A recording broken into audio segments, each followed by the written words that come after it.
بسم اللہ الرحمن الرحیم، اللہم صلی علی محمد وعلی محمد۔ عزیزان گرامی قدر، جیسا کہ آپ جانتے ہیں تاریخ اسلام اس چیز کی گواہ ہے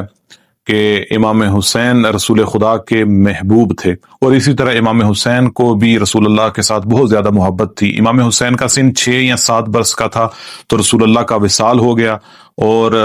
امام حسین کے دل و دماغ میں رسول اللہ کے چہرے کی تصویر نہ مٹنے والے نقش کی طرح باقی رہ گئی، اور ہمیشہ ان کی یاد ان کو ستاتی تھی، ہمیشہ ان کو یاد کرتے تھے۔ تو خدا کی ذات نے امام حسین علیہ السلام کو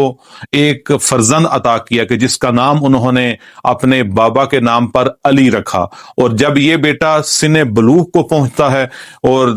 امام حسین دیکھتے ہیں کہ اس کا چہرہ بالکل ویسا ہی چہرہ ہے جیسے رسول اللہ کا چہرہ ہے، وہی صورت، وہی چہرہ، وہی نور، وہی جلال، وہی جمال، اور جب یہ گفتگو کرتا ہے تو ان کی گفتگو کرنا اور ان کی گفتگو کرنے کا انداز بھی رسول اللہ جیسا ہے، وہی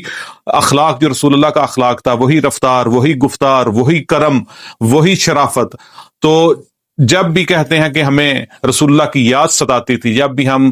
یہ چاہتے تھے کہ رسول اللہ کی زیارت کریں، اذا کننا اشتقنا، جب بھی رسول اللہ کی یاد ستاتی تھی تو ہم علی اکبر کو دیکھ لیتے تھے، اور یہاں تک کہتے ہیں کہ جب بھی قمر بنی ہاشم اور شبیہ پیغمبر علی اکبر جب مدینہ کی طرف نکلتے تھے، مدینہ کی گلیوں میں چلنے لگتے تھے، تو لوگ اپنے کام چھوڑ کر کھڑے ہو جاتے تھے اور ان شہزادوں کی زیارت کرتے تھے، ان سے ایسا نور نکلتا تھا۔ اور یہاں تک ایک روایت میں ہے کہ ایک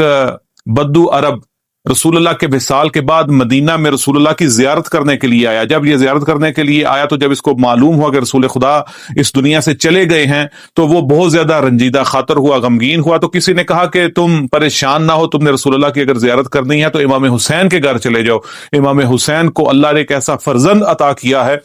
کہ جو شبیہ پیغمبر ہے، یہ امام حسین کے گھر میں آتا ہے اور آ کر بتاتا ہے کہ میں رسول اللہ کی زیارت کرنے کے لیے آیا ہوں، میں نے سنا ہے کہ آپ کا بیٹا شبیہ پیغمبر ہے، مجھے علی اکبر کی زیارت کروا دیجئے۔ یہ شہزادہ علی اکبر کی زیارت کرتا ہے، یہاں پر شاعر ایک شعر لکھتا ہے، وہ کہتا ہے کہ آفاق میں وہ ثانی سلطان عرب تھا، آفاق میں وہ ثانی سلطان عرب تھا، ایک مہر نبوت ہی نہ تھی اور تو سب تھا۔